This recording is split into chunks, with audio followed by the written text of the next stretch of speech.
Guys, today South Africa went to the ICJ court in The Hague, which is apparently a court that's a branch of the UN. Who knew? To lay a complaint against Israel of genocide. So on the 7th of October, there was an attack by an organization called Hamas, and they laid an attack against Israel in Israeli territory, in which 1,200 people were killed, and about 200 people were taken hostage in the Palestinian territory of Gaza. And Israel subsequently retaliated, and the Israeli armed forces is called the IDF, and they, the war that they're currently waging is supposedly against Hamas. But in that war, they have subsequently killed and injured numerous, but the numbers are confirmed to be about 23,000 people killed to date. It's probably a bit underestimated a little, but that's the story. And so Israel is going to defend itself tomorrow at this ICJ court in The Hague, because they say these cases are unfounded in no uncertain terms. Now, most of us refrain from actually talking about this altogether, and I've spoken to a lot of people. Initially, we were just in shock and horror, because for the first time, I think, ever, recorded what happens in war is recorded in real time, and we can see it. When you look at the footage of World War II, when you see the tanks rolling into some of these European cities and stuff, and you don't really see the toll on the civilian population. You see the buildings and you see all that, and at the end of it, when they show some of these documentaries, you see the toll that obviously that the Nazis inflicted on Jewish people in the concentration camps. That's what you mostly see. And it's horrific, right? Like, we see the people emaciated, skeleton looking. You see bodies. You see people being, taken to mass graves and then shot and killed. But it's all in this black and white, sort of like, it's almost like it's not real in a way. It's I don't know, I can't really describe it, but it seems so a time way before this. And there are still people alive that witnessed all of that. So it's still in living memory, right? But the current war between Hamas and the IDF, and the implications that it has on the civilian population of Gaza is really, really, really, really, really bad. And regardless of how you feel about the war, it's really hard to watch that kind of stuff, to see how people are being killed. In the beginning, when they showed the footage of the Hamas fighters flying in, going into the territory of Israel to that music festival, and what happened there, the shock and the horror is just otherworldly. But now we sit at a place where it's become politicized, and we don't really speak a lot about. We refrain online anyway, even in the spaces that we are. People are kind of and this is from South African perspective, where I've seen in my circle. So I can't speak for the whole of South Africa, but what I've seen in the general consensus, at least, is that people don't really want to talk about it, because there's a lot of historical context and biblical context that make people make people conflicted. What I've seen though, like driving to work, I've seen on some walls graffiti written from the sea, from the river to the sea, and that obviously implies that the Palestinian Authority would like the entire territory that we call Israel today to be Palestine, and that's such a like that's like not gonna happen. Like you can see that's not gonna happen, right? And so people have come up with this two-state solution for many years. And the two-state solution is essentially to have two countries in their territory, i.e. Palestine and Israel. However, the Israelis have now occupied some of the Palestinian territories. Now imagine those people have to now be removed from these Palestinian territories. In fact, roads are being built in territories that is legally Palestine. And it's just uncontrolled. And people don't want to speak about this. For South Africa to take up this cause and go to this international court, it does feel like a David versus Goliath situation. But in this instance, Israel is Goliath because they are so big. They're militarily strong, they're economically strong, they essentially a developed society. They big, strong business systems. Their influence in the world is way over proportionate for their size as a people, as a Jewish people, because they've been so successful. And so, in my perspective, they are the Goliath in the story. Compared to South Africa, I mean, a third world nation, supposedly not having the moral high ground anymore, does feel a bit hypocritical for our government to go there. But at the same time, if they can be good for anything, let them then take on a fight like this. But obviously, I don't want to think like this, but I just feel like, is there no like political clout that they're also getting from this internally? But whatever the case may be, they're suffering in Gaza, and someone should stand up for that, like in some way.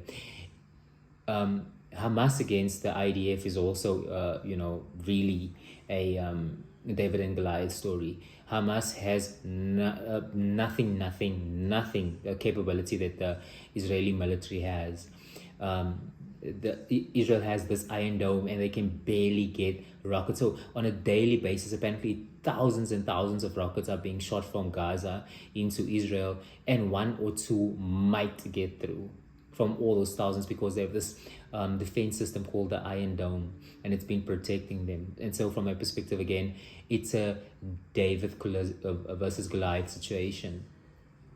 But did you know that the David versus Goliath situation in the Bible is exactly about the same people fighting now? So Goliath was a giant from a people called the Philistines, I think it is. And apparently these people are the same people that we call Palestinians today. The Romans changed their name from Philistines to Palestines or Palestinians, and it's exactly the same people fighting all those thousands of years ago, however many years David lived, to now in the same territory about the same stuff, I would assume. Land and that type of stuff, still happening to this day. And whether you believe in it's right or wrong, if genocide is being actioned against the people of Gaza or not, it's so sad. This could be the start. It would be so sad if this is the start of a war to end all wars, because the conflict has expanded into Lebanon as well. There's a group called Hezbollah in Lebanon, and they are currently, they support Hamas as well. There's these people called the Tutsis, and they've been, from Lebanon, or from Yemen rather, they have been, attacking all ships en route to Israel in the Red Sea. And I guess NATO and the United States had to send some military support there, because our shipping lanes and like global supply chain is being affected by all of this. The Israelis believe, and a lot of other people believe, that the Iranians are involved in this, and the Iranians are supporting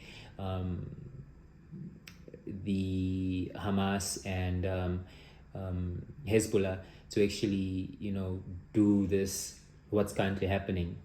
And it seems Israel has all of it under control, if you will, in terms of being able to attack and defend, if you'd like, at least from a Lebanon perspective itself, while it's fighting on the southern front, if you will, in Gaza. It's super hard to even take a stance in these kind of things, because it is just you don't know what to say. But what I do know that is the suffering, it just seems so unnecessary that it had to come to like this level. Like, people are talking about a equivalent response. What would be an equivalent or right response for Israel to have when it sees their people attack? And from an Israeli perspective, I can only imagine that the Jewish people have been subjugated to such treatment for all these years, for millennia, really. And I think they've adopted a strong man syndrome to defend themselves against all odds, regardless of what anyone says, because their people have suffered so much.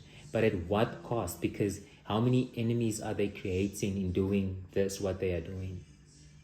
There are so many other Jewish people that are not in support of the Israeli state, and because of that, they are called anti-Semites. I don't even know the definition of anti-Semite anymore, because it seems you can't criticize the state of Israel now, because that's also deemed being anti-Semitic. Like the South African Jewish Council deemed South Africa going to the ICJ rather, as being anti-Semitic. So yeah, that's also out there. So I wanted to just talk about this so that, like, it's to understand, like, and to share with you what is going on and what do you actually think about all of this. It's incredibly sad, the human suffering that's going on, and I think a lot of people have a lot of moral qualms if they took a stance at the start of all of this, because now it just seems like it's a one-way train, right? And I mean, the Israeli spokesperson for the state called the South African government, or said that history will judge it harshly and without mercy. So I don't actually know what that means, but that sounds very hectic. Because we are conflicted. I mean, a lot of people are religious, whether you're Jewish or Christian. There's a bit of a tied history there. And people are conflicted from their perspective, because in the belief, the Israelites of old are God's people. And I mean, so does that justify this? Is another question that other people would ask, and the answer is clearly no, you can't do this. But in that culture, there exists a thing called an eye for an eye. Okay, but this is like an eye for a mountain, like. So I don't know. There's a lot of people abstaining from this, people supporting this. It's being vetoed, like decisions for ceasefire in the UN. And it all, what's weird about all of this? It's like the poor man on the street has no say in what's happening in world affairs. Like this ICJ court, who even, like, guys, we all know about the International Criminal Court, right? The ICC. And I mean, I'm sure politically astute people and people in the legal profession know about the ICJ, but a lot of us, I mean, most of us probably don't know about this body. And in those places, people with suits on, who's probably the most unfit, who's eating big foods and whatnot, and have tons and tons of money, are making decisions on whether or not people fight or not, like ceasefires and stuff. They veto the stuff. Yeah.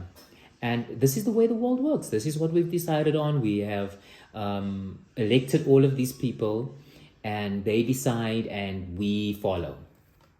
I mean, it's so weird that the South African state goes and represents and speaks essentially. Like, it's weird to me that they say South Africa is like at the at the ICJ, and I'm like, no, I'm not, and no, most people, but not saying that we don't support it or that we do support it. I'm just like, so these people, these hypocrites that are speaking for us, and as hypocritical as they are, I mean, they're not hypocritical in that context, right? Because they see themselves also as freedom fighters, which they were, but like now their hands are kind of dirty with other stuff, and so now they go there and make a not necessarily a moral case, but they go do that. It's kind of crazy. Just it feels so inauthentic. And I'm sure that's the argument that a lot of people are gonna make. And I mean, a lot of nonsense have been said about us South African people of color from people in these worlds because we dare to open our mouth against this kind of stuff, and that's also weird, and that just pushes people into making a primal decision instead of an informed decision. But again, we have to think about these things as much, however uncomfortable they are, because we are living in real life, in history in the making. How a lot of in history now, in high school or wherever, in universities and all, people are learning about the world wars, about Napoleon, all of these kind of stuff, and this is kind of that type of events. I mean, we living in this the 2020s. We started with like a world pandemic, and then a war in a very contentious area in the world. And what is next to come? What is to come next? Can you imagine if this spills over and we're all just trying to move on and whatever the case may be, is, guys, we have to be vigilant, and we have to talk to each other, find out, think, read, be curious what we have to do in all of this. Now, obviously, we can't we can't save the world, we can't save everyone as an individual, but we can influence our little circle, and we should when we can. I know a lot of people do feel like so helpless in this situation, and they'd rather just fix the problems in their own neighborhoods, and that's okay too. But we have to keep our eyes open, because the atrocities of the past will repeat itself if we forget about them. And for that reason, we have to be vigilant.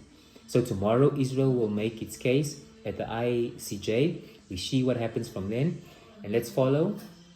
Let's support where we can in the ways that we can, and let's see what comes from this. I hope and I pray that this conflict comes to an end really soon, and that the sustainable solution will eventually, at least in our lifetime, be found, because it's been a minute.